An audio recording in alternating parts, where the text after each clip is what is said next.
જય માતાજી મિત્રો, આજે આપણે વડાપાઉં ઢોકળા બનાવીશું જે એકદમ ટેસ્ટી બનશે અને બધાને ખૂબ જ પસંદ આવશે. તો આપણે બનાવવાનું શરૂ કરીએ. તો તેની માટે આપણે રવો એકદમ ઝીણો હોય તેવો લેવાનો છે. જો તમારી પાસે મોટો હોય તો તેને આપણે મિક્સરમાં પીસી લેવાનો, પછી લેવાનો. તો તે આપણે 2 કપ જેટલો રવો લઈ લેશું.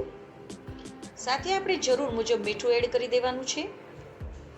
થોડી ખાંડ, 1 ચમચી જેટલી ખાંડ નાખશો તો તેનો ટેસ્ટ એકદમ સરસ આવશે. તો તે પણ નાખી અને બધાને આપણે સરસ રીતે પહેલાં મિક્સ કરી લેવાનું. હવે જેટલો આપણે રવો લીધો છે તેટલી જ માપનું આપણે દહીં લેવાનું છે, એટલે કે 2 કપ જેટલું દહીં લેવાનું છે અને તેને સરસ રીતે મિક્સ કરી લેવાનું છે. આપણે અહીંયા ખાલી 2 કપ દહીં જ લેવાનું છે, પાણી ઉપરથી એડ નહીં કરવાનું. અને આપણે તેને સરસ રીતે મિક્સ કરી અને 10 મિનિટ માટે તેને આપણે હવે રેસ્ટ માટે મૂકી દેવાનો છે, જેથી કરીને આપણો રવો સરસ રીતે ફૂલી જશે. તો 10 મિનિટ થઈ ગઈ છે અને આપણો રવો સરસ ફૂલી ગયો છે અને બેટર જેવું આપણું થોડું જાડું થઈ ગયું છે. તો તેમાં આપણે પાણી થોડું નાખીશું અને ઇડલીનું બેટર હોય તેવું આપણે કરી લેવાનું છે.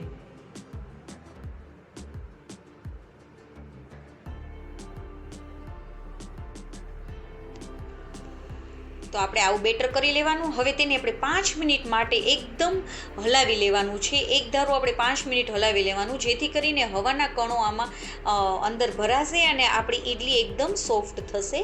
તો 5 મિનિટ થઈ અને આપણું આવું બેટર એકદમ સ્મૂથ બેટર કરી લેવાનું છે. હવે આપણે ઈડલી બનાવવા માટે આપણે મોટી ઈડલી બનાવવાની છે, માટે આવી ટાઈપના વાટકા લઈ લેવાના અને તેમાં આપણે થોડું તેલ આખું ફરતે લગાવી દઈશું. હવે અડધી ચમચી ઈનો નાખી કે બેકિંગ સોડા નાખી તેમાં થોડું પાણી એડ કરી અને તેને આપણે એક્ટિવેટ કરી લઈશું. બેકિંગ સોડા તમે અડધી ચમચી નાખવાની અને ઈનોનો આપણે 1 ચમચી નાખવાની. હવે બધામાં આપણે ભરી લઈશું.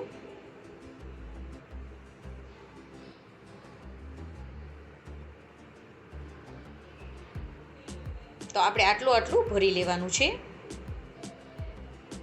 અને ઈડલીનું આપણે પહેલેથી જ પાણી ગરમ કરવા મૂકી દેવાનું, એટલે ઉકળે પછી આપણે તેને ઈડલી સ્ટેન્ડમાં આપણે તેને રાખી દેવાના વાટકાને અને 15 મિનિટ માટે આપણે તેને સ્ટીમ થવા દઈશું.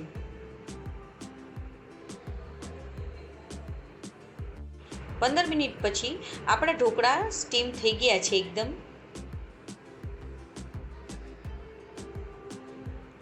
ચાકા વડે કે તમે આવી રીતે સ્ટીક વડે જોશો તો એકદમ તે પ્લેન આવશે, તો મીન્સ કે આપણા ઢોકળા રેડી થઈ ગયા છે. તો તેને આપણે થોડી વાર માટે ઠરવા દઈશું, જેથી કરીને તે એકદમ સરળ રીતથી બહાર નીકળી જશે વાટકામાંથી. જુઓ, એકદમ છૂટા પડી ગયા છે એકદમ સરસ રીતે. બધાને આપણે વાટકામાંથી બહાર કાઢી લેશું. ફરતે આવી રીતે આપણે ચાકુ લગાવી લેવાનું અને એકદમ સરળ રીતથી તમારા આ ઢોકળા બહાર પણ નીકળી જશે.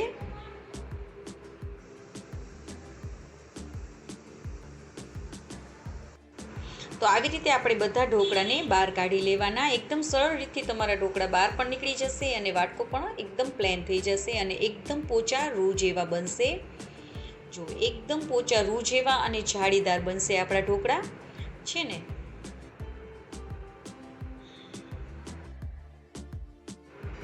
તો આપણે બધા ઢોકળાને આવી રીતે કાઢી લેવાના. હવે આપણે તેમાંથી એક ઢોકળાને લઈ લેવાનું છે, એક બનને આપણે લઈ લેવાનું છે અને વચમાંથી તેને આપણે કટ કરી લેવાનું છે. ચાકા વડે આપણે આવી રીતે વચમાંથી 2 સરખા ભાગ થાય તેવી રીતે વચમાંથી આપણે તેને કટ કરી લેવાનું.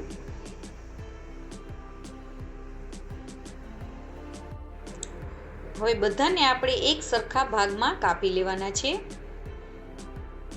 તો આવી રીતે આપણે બધાને કાપી લેવાના છે. હવે આપણે બટેકાનો માવો લઈ લેવાનો છે. બટેકાનો માવો મેં એકવાર વડાપાઉંમાં, ઉલટા વડાપાઉં અને વડાપાઉંમાં બંનેમાં મેં આપેલો છે, ત્યાંથી તમે જોઈ શકો છો આ રેસીપીને. તો તેને પણ આપણે જે સાઈઝના આપણે ઢોકળા છે તે સાઈઝના આપણે તેને ગોળ શેપ આપી અને તે સાઈઝ જેટલો આપણે ગોળ શેપ કરી લેવાના છે બધાના. તો તેને પણ આપણે સરખા 4 ભાગમાં ડિવાઈડ કરીને ગોળ શેપ આપી દઈશું.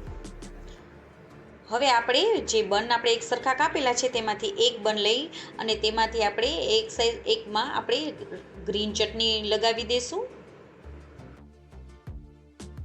હવે તેની ઉપર આપણે જે બટેકાનો ગોળાકાર શેપ આપેલો છે તે રાખી દઈશું અને ઉપરથી આપણે સૂકી લાલ ચટણી રાખી દઈશું. સૂકી લાલ ચટણીનો પણ વિડીયો મેં હમણાં જ બનાવેલો છે, તો તેમાંથી તમે જોઈ શકો છો.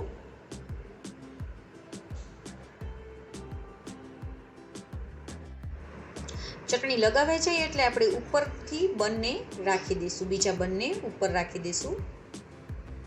તો આપણું વડાપાઉં ઢોકળા રેડી થઈ ગયા છે. તો તમે આને આવી રીતે પણ ખાઈ શકો છો. અને હવે આપણે તેને થોડા શેકી લેશું જેથી તે એકદમ ટેસ્ટી બની જશે. તો તેની માટે આપણે એક તવી લઈ લઈશું. નોનસ્ટિક પેન મેં લઈ લીધું છે, તમે ગમે તે તવી લઈ શકો છો. તેમાં આપણે થોડું તેલ લગાવી દઈશું. સરસ રીતે આપણે તેને સ્પ્રેડ કરી દઈશું તેલને. અને હવે આપણે તેને 4 વડાપાઉંને આવી રીતે ઉપર નીચે કરી અને શેકી લેશું બંને સાઈડથી. ગેસની ફ્લેમને આપણે થોડી ધીમી રાખીશું જેથી કરીને તે એકદમ ક્રિસ્પી બની જશે.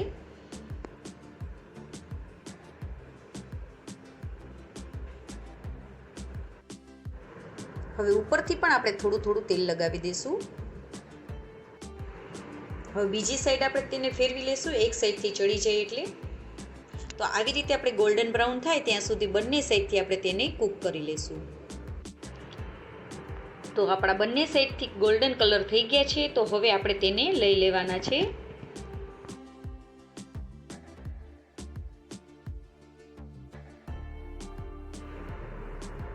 તો આપણા વડાપાઉં ઢોકળા રેડી થઈ ગયા છે, જે એકદમ ટેસ્ટી બને છે. તો તમે પણ એકવાર જરૂરથી ટ્રાય કરજો. અને તમને આ મારી રેસીપી ગમી હોય તો લાઈક કરજો. મારી ચેનલમાં નવા હોય તો સબસ્ક્રાઈબ કરવાનું બિલકુલ ના ભૂલશો. અને તમને આ મારી રેસીપી કેવી લાગી તે કમેન્ટ કરીને જરૂરથી જણાવજો. જય માતાજી મિત્રો.